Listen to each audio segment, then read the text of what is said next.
Hey everybody! Today I wanted to talk about the future of DBD and why I think the game has a pretty bright future. Despite it being a 7-year-old game now, and the last year being admittedly pretty rocky. Now, I entered the game during the first Resident Evil chapter, and honestly, as far back as I can remember, I've seen creators signaling, is this the end of DBD? It's in decline, it's growing stale, etc. And there's been times where I think some of that has been overblown or misrepresented, but I've also seen a lot of valid criticism as well. And I appreciate that for those who have been playing the game for a long time, especially since the beginning, that it can grow a little stale by this point. So while I acknowledge all of that, I wanted to discuss today why I think we're about to turn a corner and that some of DBD's best days are actually ahead. Will it return to the glory days of DBD that I've only heard about? Probably not. For one, it's a 7-year-old game, but also there's a bit of nostalgia that I think is impossible for any game to recapture. That said, I do think there are some better days coming, and I'm personally very excited for year 8, and here's why. Now, before we start, I wanted to apologize for the lack of consistent uploads lately. For those of you who are interested, I'll provide an update at the end of the video, but just know that I fully intend to get back to regular weekly uploads, starting with this one. So to start things off, one of the reasons why I think DBD has a bright future is actually a totally different game, the Texas Chainsaw Massacre. Now, I didn't play during the technical test, but I've seen a lot of gameplay from it, and I've seen a lot of people say some really good things. A lot of people seem to have a ton of fun with it. But I concur with a lot of other creators that it's not going to be a DBD killer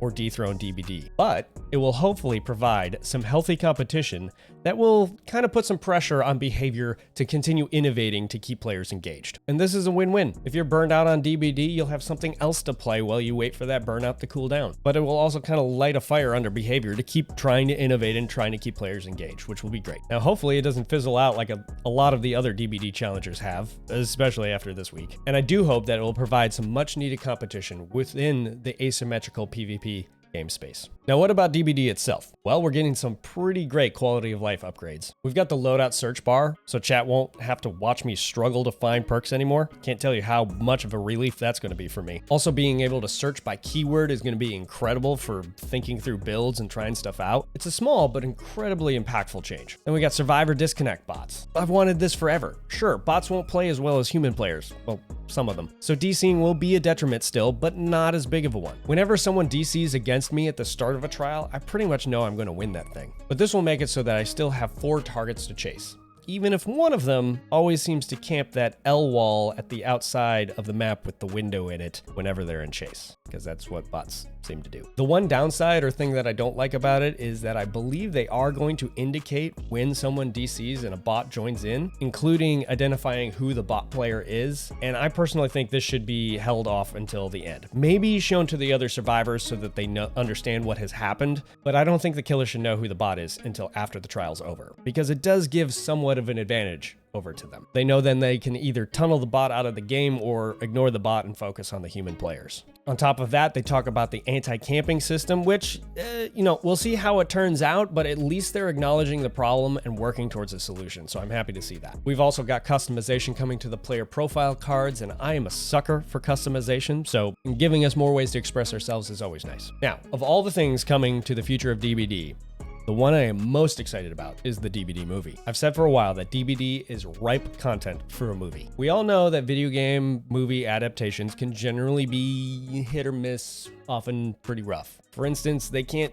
seem to figure out how to do Resident Evil on the big screen. Am I right? The Paul W.S. Anderson movies, they were okay, but I really hate how they butchered the canon timeline. Welcome to Raccoon City was probably the best attempt yet. It did suffer from a low budget and overly ambitious scope, and what they did to Leon was absolutely unforgivable. And don't get me started on that Dumpster Fire, which is the Netflix show. The Last of Us does give me some hope that video game adaptations are possible, but it does seem like narrative games are pretty difficult to bring to the big screen. You have to balance how closely to stick with the original versus innovate upon it, and when you have to do that, you're almost always going to upset one side of the fandom or the other. In my experience, most shows or movies seem to screw this up. But what I think makes DBD primed for a movie is the fact that it's not really a narrative game at its core, but it does have a rich and deep lore, a lot of foundational stuff and story to build upon. The lore creates as many questions as it answers, so there's a lot to explore there. And so I think this makes it the perfect candidate for a big screen adaptation. They can have a lot of freedom to explore an original story, even using the characters from the game, as long as they stay faithful to the lore and use that as a foundation. And also having Blumhouse involved is a huge vote of confidence, right? So I'm really excited to see what they do there. I genuinely hope that they not only honor the canon lore, but they actually use the movie as a way to build upon it too, rather than just having the movie exist and not actually be part of the canon like they do with the Resident Evil stuff. Write it into the canon, make it faithful, and it should be awesome. As excited as I am for the movie, I'm almost as excited for the 2 new DBD games coming out. There's the single-player narrative game from Supermassive, who also developed Until Dawn, the Dark Pictures anthology, and The Quarry. And then there's the multiplayer PvE game that's being developed by Midwinter Entertainment. Now, there's not too many details given about these games yet, but what they have said really intrigues me and has me excited as a big fan of the lore to see how they're going to evolve and expand upon the lore. It's going to be great.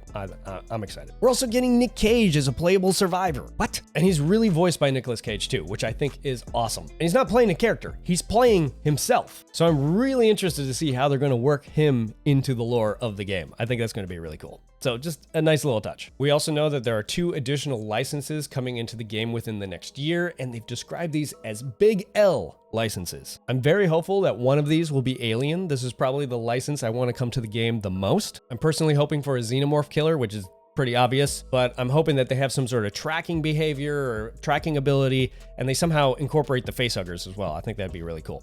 And I really want Ripley and Hicks as survivors. And if I had to guess, I would think that the other one might be Five Nights at Freddy's. I know this is a very widely requested one, so I think it's just a matter of time, and it wouldn't shock me at all if it's one of the 2 coming out this year. So those are my guesses as to which of the 2 Big L licenses are coming. So let me know down in the comments what you think they might be. And on top of all that, we've got several in-game events coming on the calendar within the next year, and I always look forward to these. I enjoy DBD's events quite a bit. I believe there are 5 currently on the year 8 roadmap, and most of them are probably going to be the normal ones, like the Halloween event and the Christmas event, etc. But it seems to me in my time during the game that each year they try to innovate upon them and expand upon them and make them even more fun than they used to be. And from what I understand from the recent AMA, they're actually going to be using a lot of these events to test out different game mechanics and even game modes that could become full-fledged modes in the base game in the future, which that is very exciting to me, because let's face it, we could use a few extra game modes, even if they're just kind of silly and off the wall. And then there's the other things in the recent AMA that they talked about, which includes a Twins and possible Freddy rework, Skull Merchant update, potential additional game modes, mobile cosmetic ports, because, I mean, let's face it, mobile gets some of the coolest cosmetics, and it'd be really neat to see them come to the main game. There's going to be map updates, FOV options. They're aware of the 3-gen problem and looking at ways to address that. And just the fact that they did an AMA is a great way to,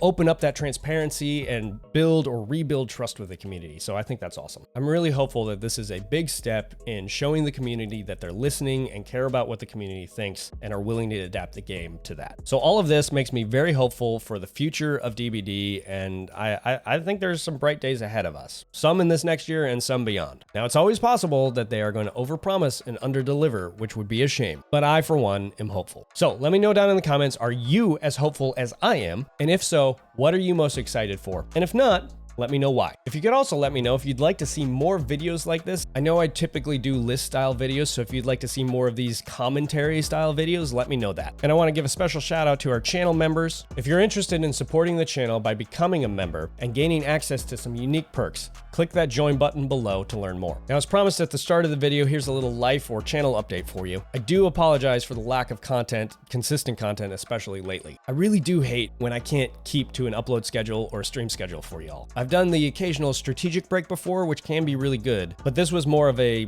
real life got in the way unplanned break. It started because I was out of town on vacation with my wife before our son is born later this summer. And so that was great, but then after that I got sick, and then my daughter got sick. So I was taking care of her while also sick myself. Now everybody's good now. I'm still maybe a little bit under the weather, but I'm mostly recovered. And nothing terrible happened. It's not been a bad couple of weeks. It's just been enough to throw me off quite a bit and to use up all the margin that I normally would use for YouTube. And then there's also the small detail of Diablo 4 released, and yeah, that game is a bit addicting. Now, the good news is that I've made some changes to my setup so that I should be able to edit a lot faster. So soon I expect to return to weekly uploads, hopefully starting with this video. So hopefully that gives you a little bit of background on what's been going on and why I've been a little bit sporadic lately. That being said, I really do appreciate the patience and the understanding. Your support has been incredible, and I'm really looking forward to getting back to making some consistent content for you all. Just know that's important to me. As always, you are awesome, stay awesome, and we'll see you in the next episode. Cheers.